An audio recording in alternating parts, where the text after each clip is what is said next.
Image copyright Reuters. Image caption: more than 400 people died as a result of the mudslides and flooding this week. Sierra Leone's capital Freetown experienced a devastating mudslide and flooding that claimed over 400 lives. Dozens are still missing, presumed dead. Sierra Leonean journalist and Freetown resident Umaru Fofana reflects on the disaster. On Monday, the 14th of August, shortly after 0800 GMT, I could still hear the patter of heavy rain that had been falling all through the night. Shaking off that post-weekend feeling, I stood outside my house as I often do when it rains heavily. I live just a few meters outside Freetown's largest slum, Crew Bay. There, whenever it rains, every room experiences flooding, complete with red tropical mud and rubbish. One of the largest drains in town, Samba Gutter, simply empties itself into the community. Image caption: as I approached Regent, I saw a massive red opening. Ironically, when it is not raining, they struggle for water. 5 water pumps serve a community of nearly 15,000 people. On this day, the rain was so heavy that the accompanying fog had enveloped the bay. My phone rang. A foreign diplomat was on the line. He wanted to check some information he had received.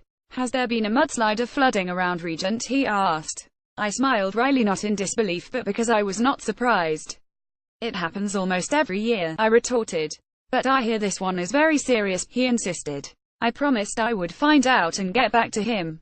Image copyright Getty Images. Image caption: people in Regent were wading through streets waist deep in muddy water. Minutes later, my phones went into overdrive. Some callers wanted to confirm the rumors, others simply to pass on information. I spent 10 minutes calling the Office of National Security, which coordinates, or should coordinate, disaster responses. After a few tries, someone answered. He confirmed that there had indeed been a mudslide and flooding, but could not give me further details as he had just received the news. I alerted London and set off towards the scene. Like most of Freetown, Regent is a mountainous village. The Portuguese explorers who named Sierra Leone derived its name from the mountains Serra Lyoa, meaning Lion Mountain. What in the past used to be lush green vegetation has given way to massive houses belonging to the nouveau riche. Image caption: mourners outside cemetery in Freetown. As I approached Regent, I saw a massive red opening, part of what is a very green mountain. A huge chunk of Mount Sugarloaf had caved in. I was shocked at seeing the way part of the mountain had peeled away. At that moment, the number of casualties was not clear. When I arrived at the scene, I could see the houses had disappeared, completely submerged by the mountain rug of red earth that had descended. Residents, believed to number between 600 and 1,000, lay buried beneath the mudslide. This is when the magnitude of the disaster dawned on me. The calls kept coming. Now people were telling me about the flash floods that had been partly caused by the collapse of the mountain. Huge boulders had created a massive channel that had widened the waterway, sweeping away homes in its path. It was ferocious. 7 hours after the mudslide, there was no significant response on site. Young men in the neighborhood were busy digging with their bare hands, desperately hoping to find people alive. But given the sheer weight of the mud, their attempts appeared futile. Ambulances left by the Ebola response teams of 2 years ago arrived a few hours later. But that was all there was. The heavy lifting machinery and equipment needed were nowhere to be seen. Just like in 2013 when a colonial-era King Jimmy Bridge caved in and killed many, construction companies had to be called upon to provide excavators. Image captioned: heavy machines initially, nowhere to be seen. Man-made tragedy. And Monday night, President Ernest Bai Koroma addressed the nation. He sounded emotional, clearly touched by the events. But could this have been avoided? Many have referred to this disaster as man-made.